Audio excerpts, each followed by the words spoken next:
So, hello and welcome to SocialEx, the regular podcast from Humentum. My name is George Miller and I'm delighted to welcome as our guest today Pape Gaye. Pape is President Emeritus of IntraHealth International, where he spent many years as President and CEO. He focused on ensuring human resources for health and family planning became crucial parts of the worldwide conversation on global health. More recently, Pape founded the Baobab Institute for Health and Development, based in Senegal.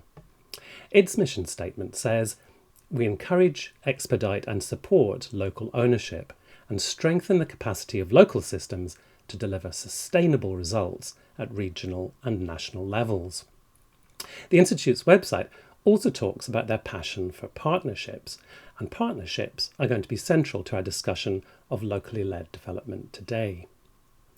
They were a key part too of the webinar that Pape recently moderated for Humentum, Building Partnerships of Consequence, which is part of an ongoing series of Humentum webinars on the theme of operationalising locally led development.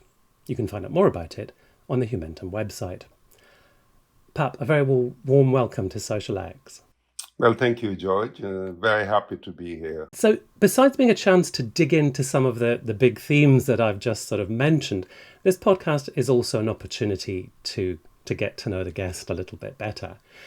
I know that you grew up in Dakar, the capital of Senegal, and you've spoken about your involvement with the Peace Corps being a critical experience in your life. So I wanted to begin there because I think really a lot of the things we're going to think about today are about perspective shifts, changing the mindset, looking at things differently in order to achieve different things.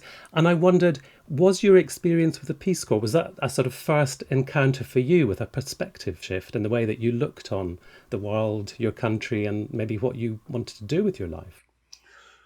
Yeah, definitely. I think that experience ended up pointing me to the direction I was gonna end up. I think it opened kind of the global field for me. I think what it did, whereas when I started with the Peace Corps, I was very much interested in the English language, and that part was really what motivated me most, being among English-speaking folks. But what the experience with Peace Corps did was just create this impression on me that there is much to do out there. And I was looking at these young Americans who had left all the creature comforts, all the comfortable lives back home to come and serve. So that marked me profoundly. And I think it created this desire for me to learn more about other cultures, about other people. And yeah, that was the start for me. That was the start of my journey in global work. And I've seen that you were involved in language training programs. You already mentioned you're interested in the English language and cross-cultural training programs. So that sort of sense, I guess, of what makes a successful interaction when the two parties are communicating effectively, they're not at cross purposes. That was something that you were already involved in and interested in, and that seemed to me that was a thread that's gone through your career since. It definitely was, and all this developed as I was a language instructor, trying to teach my native language and French to these new volunteers, and the whole process of translating greetings and simple phrases and all that, I think taught me a lot about, the human ability to adapt. It also taught me a lot about the intersection between language and culture, because it was very difficult to teach a language in a vacuum. That suddenly you realize, oh my God, how people say things oftentimes is a reflection on how they view the world, what their worldview was. So that cross-cultural aspect probably became the biggest draw as I pursued my interest in exploring, even when I was going later on, when I was going to business school, I was going to management school. I ended up having a mentor who really sat in the school of education and who was very interested, in fact, the cultural dimension of business. Yeah.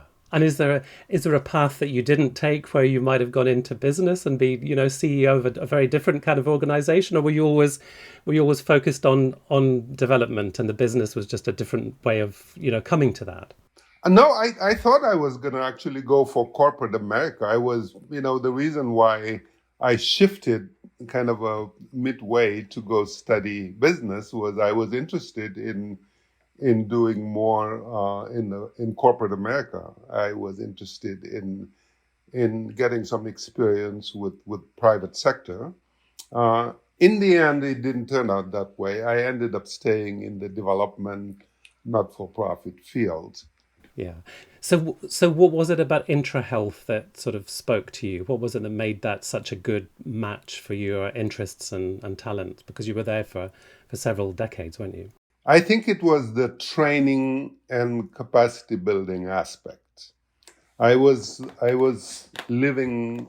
I had just finished school, living in Los Angeles, and when I got the call from a colleague who's also a very, very good friend, who happened to be a former Peace Corps volunteer, who just called and say, by the way, we are looking for somebody to represent our organization in West Africa. And we work in family planning. And I said, what's that? At the time. Then she explained further. She said, actually, we are a training and capacity building organization. That really attracted me, this idea. So it was a bit of a continuity of what I had done with the Peace Corps. And I had had such a positive experience interacting with people at that level, trying to teach them my culture, my language, and trying to learn from them as well. Yeah. And when you went back to West Africa, would you say you brought a different perspective than the one that you had left with? I mean, Very much so. Oh, very much so. For me, the doors of possibilities had opened, had opened up. I just, when I saw what was possible, I just, my dreams got bigger. My vision about what was possible got bigger. Whereas before I left to go study in the United States, I wanted to become a translator at the UN. I very quickly learned that there was a bigger world open to me, that I could do a lot more than just that. if we turn now to locally led development, Yeah. I don't want to get too hung up on definitions, but sometimes it's quite useful at the start just to make sure we know what the ground we're talking about is. Yeah. Do you think it's easy to define what locally led development is, or do you think there are traps and pitfalls, and sometimes the dialogue isn't quite on the same wavelength? I think it's very complicated, to tell you the truth, and I think it's a very, very complex and complicated issue, um, because there are just very many dimensions. At the center of it is resources and lack of resources. It's money and absence of money. So it's at the heart of it, I think, is that, and it's about development, which is a very complex area, and it's about people, which, and when people are involved, we know it's not going to be simple. Um, and I think it all depends on what point of view you take. That's why what makes it complicated. Um, one thing that is not controversial, one thing that I think is accepted by all is that the objective of local development is not controversial. I think that's the dream of everybody who works in development, to reach one day where people you are supporting can do what you're trying to teach them to do. They can do it on their own. Yeah. That is very less controversial. I think what is complicated is the how. Yeah. And the time and the complexity. And frankly, and the environment. And I think these days the conversation has even gotten more complicated because of what happened in the United States 2 summers ago, the George Floyd issue, the conversation about decolonizing global health, the big focus we all have on equity, um, the dream that we all have about putting women at the center of development. All of these things make it extremely complicated. And I think it comes along with just the nature of development, which we have been watching evolve and get more complex. This shift of paradigm has been happening, I think, in the last decade. We've seen a transformation of the development field, and it has gotten more complicated. We have gone from a very vertical, straightforward approach. It was mostly a humanitarian focus. It was generous people living in more endowed countries trying to help less fortunate or um, less developed, anyway, populations. And I think there's a consensus now that it has to be something different than that. That model worked to a certain extent, but it's no longer working. Yeah. And we are trying to figure out what is the right model, which makes it even more complicated, because it's almost like a process of discovery. Yes. And of course, the world goes on. You can't sort of stop the world while you devise a model, Yes, test it, and then implement it. So change, I know you've spoken before about the need to accelerate change, and sometimes feeling frustrated at the speed of change, because you're working with a sort of live model that's continually in motion. So that's right. I guess you can experiment, but on a sort of smaller, more concentrated scale. Maybe some of these issues actually, George, existed in the past, but they are more visible now. And I think that's a dilemma we have in the world now. It's not.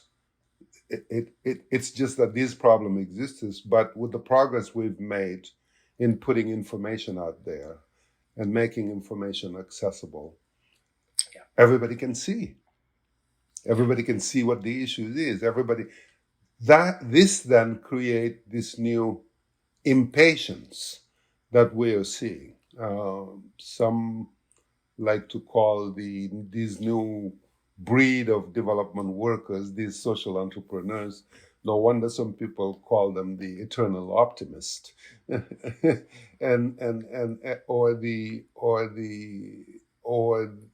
the impatient optimist. Actually, is what I wanted to say, because there is this impatience about, well, why is it taking us so long?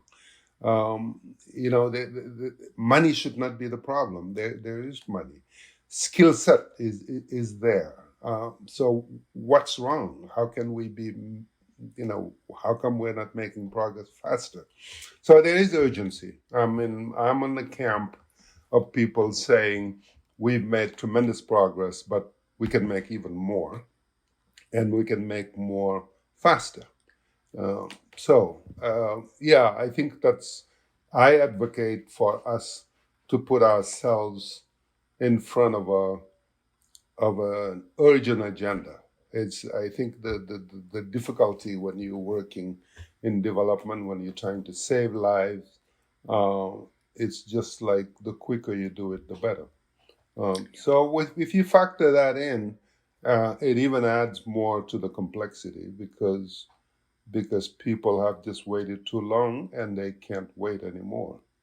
So I mean, fundamentally, are we talking about how to address a power imbalance? Is that essentially the old model that we're trying to move beyond, one which was hierarchical and top down yes, and from north to south, and encountering all the problems that tend to come along with restructuring a balance of power? Is that where the effort has to be I think it concentrated? is, George. I think we have been operating for so long in a situation where we don't have a level playing field. It might sound a little controversial and awkward to say that because we know it's not level. We know it's people. In fact, we know it's taxpayers in the North making the sacrifice of donating some of their own resources. Why should it be level? My philosophy is that we need that global solidarity. Call it naive or whatever. I do not think we are going to succeed in the development agenda if we don't have truly that global solidarity, which recognizes there are imbalances, and we are making individual and collective commitment to change that. So the paradigm shift needs to be done, in my opinion, with that caveat. It's not that we don't understand. It's not that we are not realistic. It's not that we are naive. We're not. We understand it. But I think the idea is we're making an appeal to the fantastic people that are in this space, by the way. I mean, I think it takes definitely very special folks to decide to embrace development work. I just think, and it is great that even the private sector, people are saying, we can make money and we can do good. And we're open up to the Sustainable Development Goal agenda. We can do our part. I think the world needs that. I think in the midst of the craziness that we are all living through, this idea of global participation, of global generosity, needs to be there. I mean, there's just no doubt. But I think that's how humanity is going to progress. Humanity is going to progress by people helping each other, not by people fighting each other. It's just. But I also accept that it's a camp issue, and there are people who will never believe that, who believe that the world is a jungle. You've got to fight. You've got to that. To me, that is, the given is that we're in it, and we think in the end, if the world is healthier, everybody will gain. I think that's what it takes. I think that even add to the complexity that we talked about. But for me, it's a must to continue to focus on that. It is a small world. We are dependent. We see what's happening today with the Ukraine war. Africa, everybody is extremely nervous because of the possibility that we're going to see a lot of famine because most of the wheat comes from Ukraine. It's just, we are connected. We are connected in ways we were never in history. And if we believe that that's going to be good for all of us, that's what we need to do.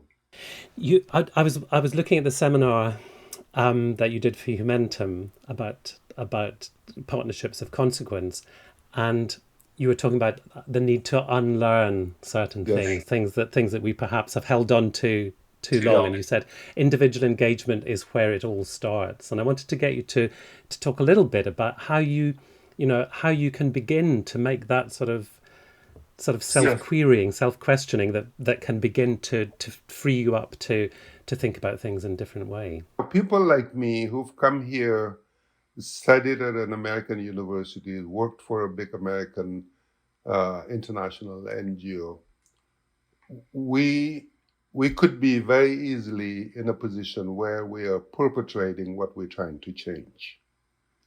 Rather than making that change, we're just adding to it. We're aggravating it. We have new set of values that we've embraced. We've got a new ways of doing things. There are things that we agreed during our education to suppress or to let go. There's a lot of my own personal values that I left aside as a way of compromising so I can survive in this new organization. If I'm going to go back to the environment that I left some years ago and make contribution, I have to make sure I am not biased by all this new baggage that I bring.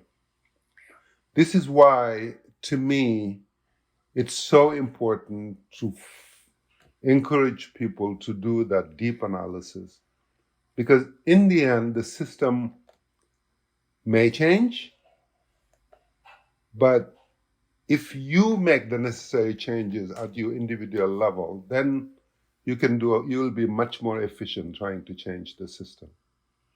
So that's why this unlearning agenda, when I started reflecting on this, I started telling everybody, I'm actually drawing up my list of unlearning agenda, and that list keeps getting very big. and I just need to do a lot more. I'm actually a big adept of this adaptive leadership model, and I belong to the Adaptive Leadership Association, and I worked with Alexander Grashaw, who I just see as a fantastic trainer, and we talk a lot. One of the model there, a part of the model is the phase when you interpret things.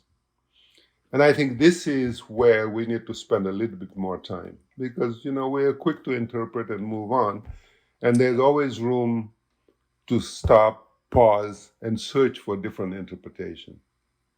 Yeah. And I think this is where the learning and unlearning exercise keeps becoming very interesting.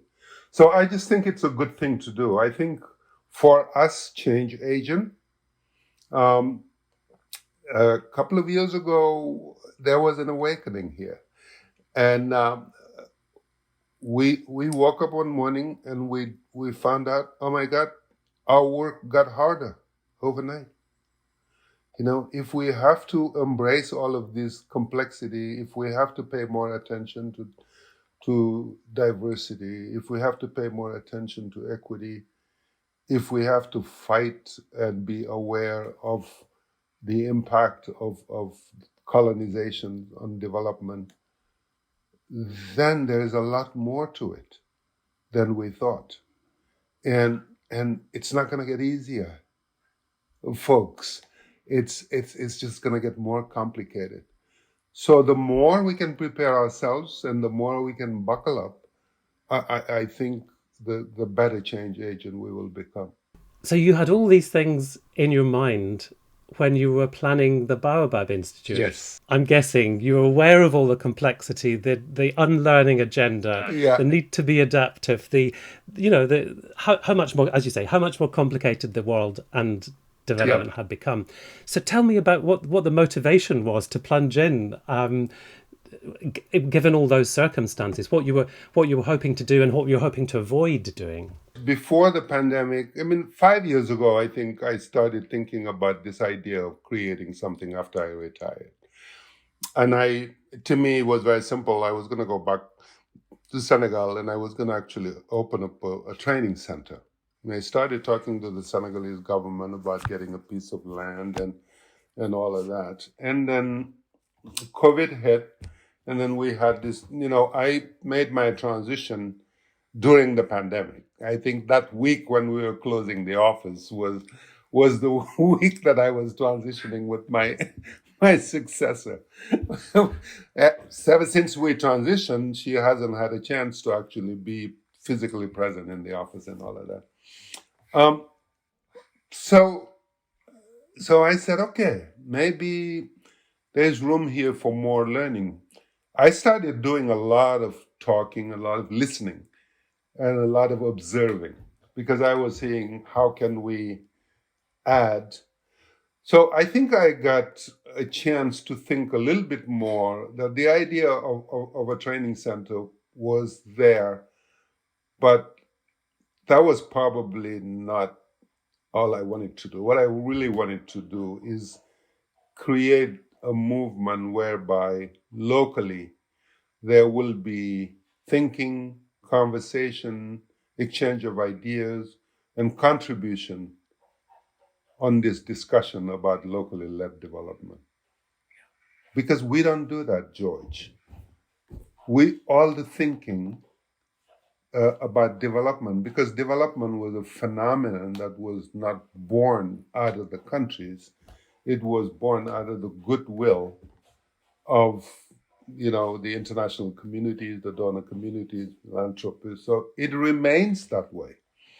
So the thinking, the planning, the strategizing is done up here and parachuted down for implementation. Then I said, that's got to change. We have to start working in changing the model so that at least it's done differently. Even if the thinking is done physically in New York, I think it could be done in a way that you've got the right voices at the table at the right time. So that then became my battle. I said, I think I can engage into this battle. And I think I can create a platform that's going to work toward that. Really knowing that you're talking probably a decade or more.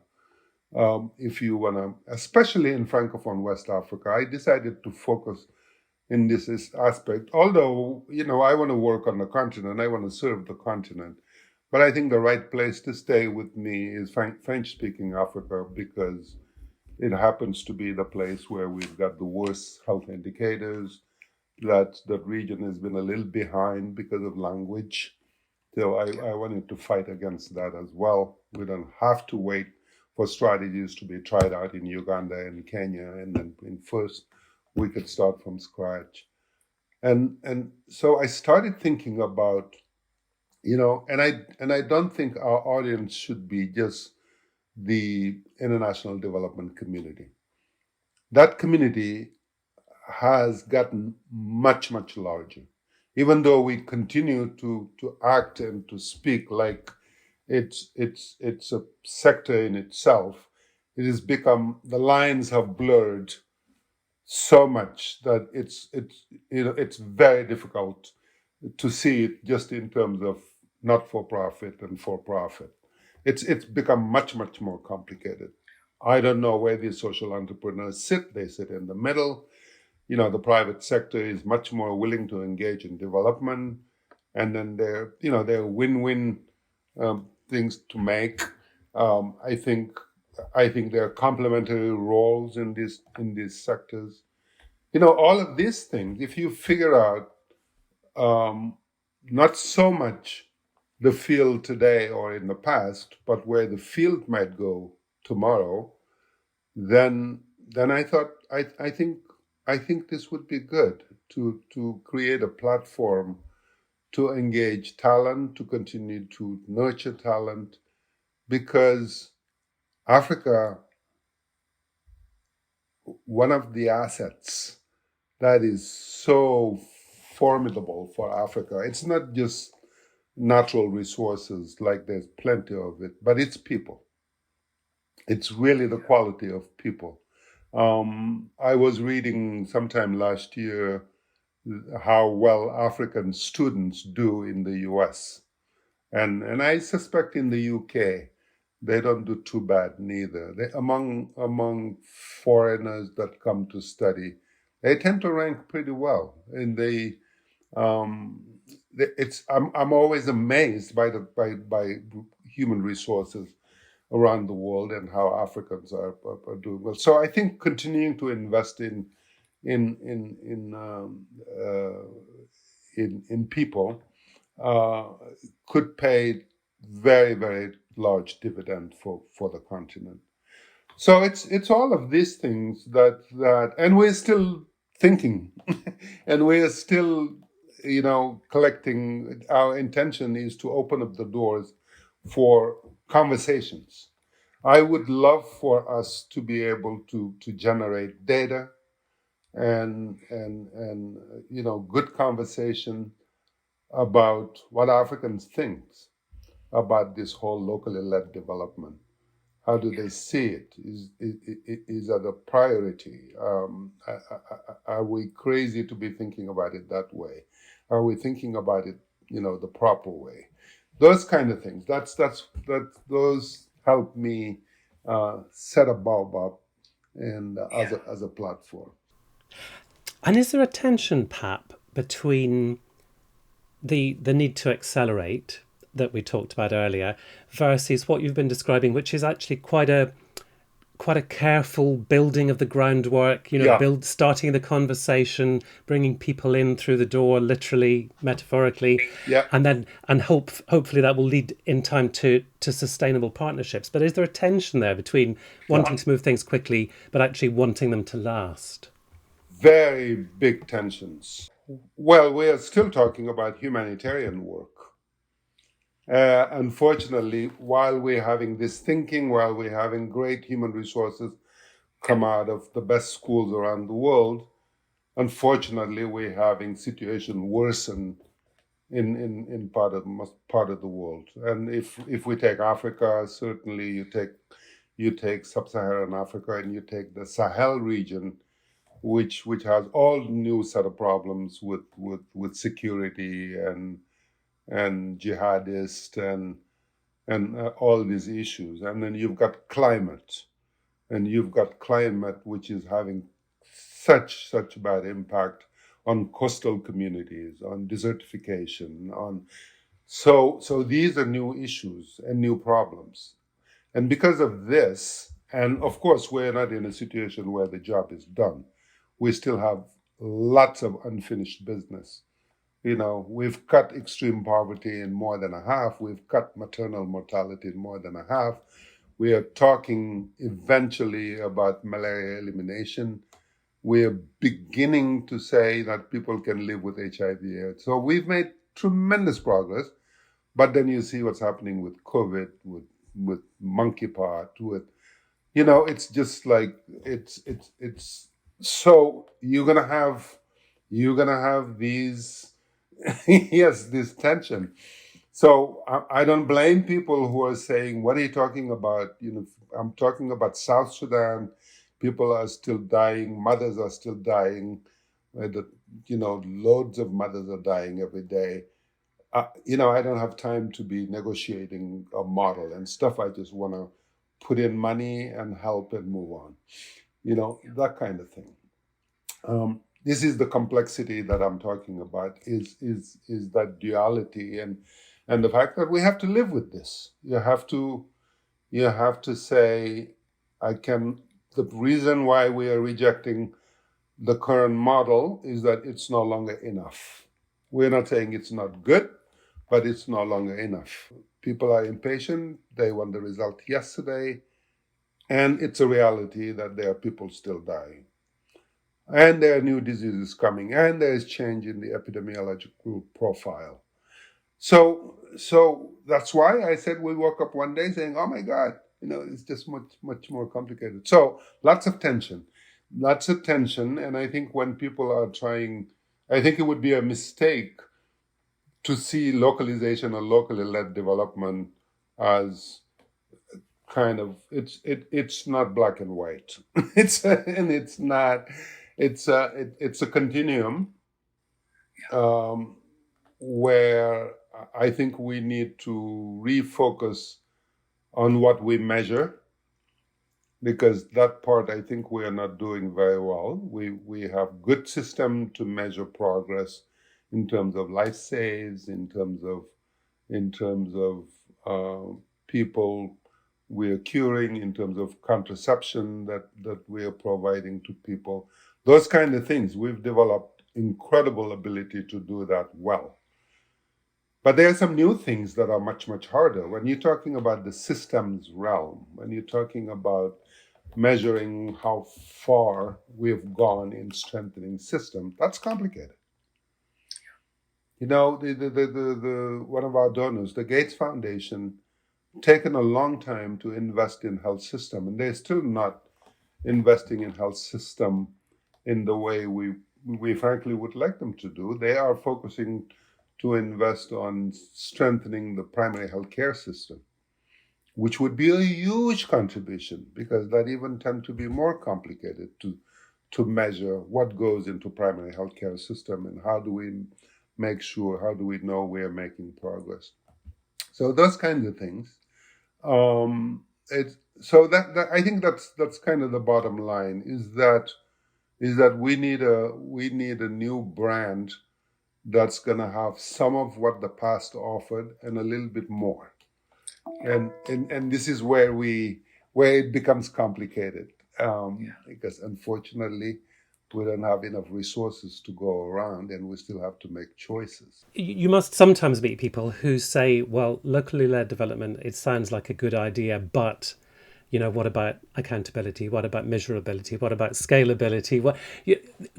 Are there examples that you reach for to say, no, look, at its best, this is what it can do that you couldn't do any other way? Are there sort of concrete things on the ground that you sort of frequently cite to say this really has to be part of the mix and be the shape of the future? When I see 90% of the population in Rwanda subscribe to health insurance, the national health insurance scheme, it gives me a lot of hope. It tells me that you can actually prepare a strategy that will involve protecting people from going bankrupt because they're sick or getting care, very basic care, and things like that. Frankly, when I see a country like Rwanda and the example of things that they've been able to achieve, I'm only making comments on the health sector and what I see, what I've known. There's a lot of other discussion that can happen, which should happen, by the way, because you cannot just see Rwanda today for its progress, and you have to say, how about the other aspects, human rights and so forth.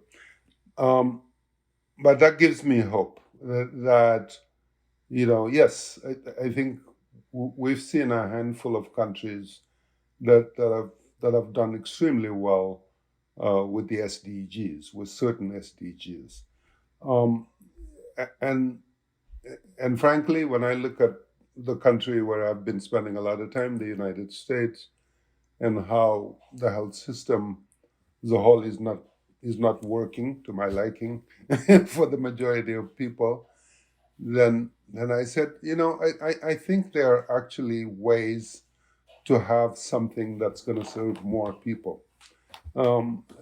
So there, there's that, and then and there is some concrete examples that I can cite in the family planning world. I mean, I don't know, George, if you've heard of the Ouagadougou Partnership, which was a partnership created 10 years ago among the 9 French-speaking countries of West Africa, who back in 2012, after a major conference, decided we have to do better on family planning because it's linked with development are just so obvious that if we don't make progress in that, we will be going backward.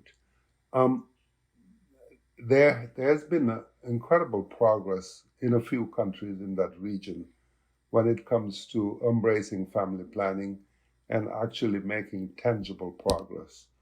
So, it gives me so much hope that in a 10-year span, you can mobilize a whole region and you can make progress in something which is mostly the way it's been done is locally led. That partnership is sustained today, and it keeps going because it's been totally embraced by the leaders of those 9 countries. Those 9 ministers have come together since this movement was created. It's a very, very active platform. Donors they're continuing to support it, but now they're beginning to say, are there ways we can actually make this support more sustainable? And we should continue to watch that.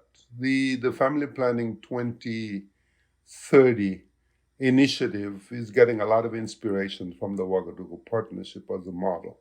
So it is possible if there is a little longer term commitment, which is one of the issues we know, because the vision tend to be very short terms. Donors don't want to be there longer than 5 years, and we know development is something that's going to last. If the donors don't make commitment, then you got to go through extraordinary effort to maintain any momentum that you have, just because of the natural tendency for people to change, for the turnover rate with ministries and things like that. And I'm doing a lot of work in the area of community health. I'm supporting the work of organizations like Living Good or Last Mile Health. And these are groups that are focusing on digitally enabled community health workers. You may have had some of their leaders in your podcast. Those guys are seeing incredible results, and they're seeing what's possible. I mean, I just came back from a Living Good board meeting in Kisumu, Kenya, and I had a chance myself to go visit the sites, visit families that are being served by this project. It can be done. Pape, thank you so much for joining us today in the SocialEx podcast. It's been really fascinating, and it'd be great to check in with you in a few years again and see how Baobab is developing and all these networks and partnerships. That would be great. Absolutely. Just a reminder to viewers and listeners that you can find previous episodes of the podcast on all the usual platforms and on YouTube.